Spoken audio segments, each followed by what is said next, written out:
ભાવનગરમાં આજે શ્રી દશા પાલીવાલ બ્રાહ્મણ જ્ઞાતિ સમાજ દ્વારા એક ભવ્ય અને વિશેષ કાર્યક્રમનું આયોજન કરવામાં આવ્યું હતું. અટલ બિહારી વાજપેયી હોલ ખાતે 39માં તેજસ્વી તારલા સન્માન સમારોહનું સુંદર આયોજન થયું, જેમાં સમાજના પ્રતિભાશાળી વિદ્યાર્થીઓ અને વિશિષ્ટ સિદ્ધિ મેળવનાર મહાનુભાવોનું બહુમાન કરવામાં આવ્યું હતું. વિદ્યાર્થીઓનું સન્માન. ધોરણ 10 થી લઈને 42થી વધુ અલગ અલગ ઉચ્ચ ડિગ્રીઓ ધરાવતા કુલ 882 તેજસ્વી વિદ્યાર્થીઓનું ટ્રોફી અને પ્રશંસાપત્ર આપી સન્માન કરવામાં આવ્યું. વિશેષ સિદ્ધિઓ. વર્ગ 1 અને વર્ગ 2 પાસ કરનાર અધિકારીઓનું બહુમાન કરાયું.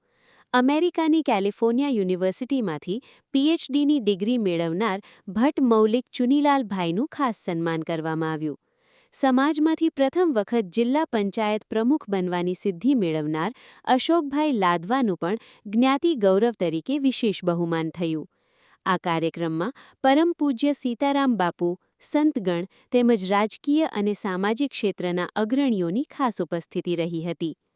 આજે દશા પાલીવાલ બ્રાહ્મણ જ્ઞાતિ સમાજ દ્વારા 39મો તેજસ્વી તારલા સન્માન સમારોહ યોજાયો, જેમાં 882 વિદ્યાર્થીઓ અને વર્ગ 1 વર્ગ 2 પાસ કરનાર અધિકારીઓ સહિત ઉચ્ચ અભ્યાસ કરનાર તમામ પ્રતિભાઓનું સન્માન કરી તેમને પ્રોત્સાહિત કરવામાં આવ્યા છે. સમાજના તેજસ્વી તારલાઓને પ્રોત્સાહિત કરતો આ સમારોહ ખૂબ જ ઉત્સાહપૂર્વક અને સફળતાપૂર્વક સંપન્ન થયો. ભાવનગરના તમામ સમાચાર સૌથી પહેલા મેળવવા માટે અમારી ચેનલને સબસ્ક્રાઇબ કરો. સમાચાર બુલેટિન.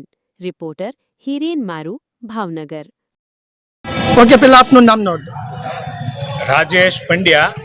આજે શ્રી દશા પાલીવાલ બ્રાહ્મણ જ્ઞાતિનો 39મો તેજસ્વી તારલા સન્માન સમારોહ શ્રી અટલ બિહારી વાજપેયી હોલ ખાતે આજે યોજાયો, જેમાં કુલ 882 વિદ્યાર્થીઓનું સન્માન કરવામાં આવ્યું.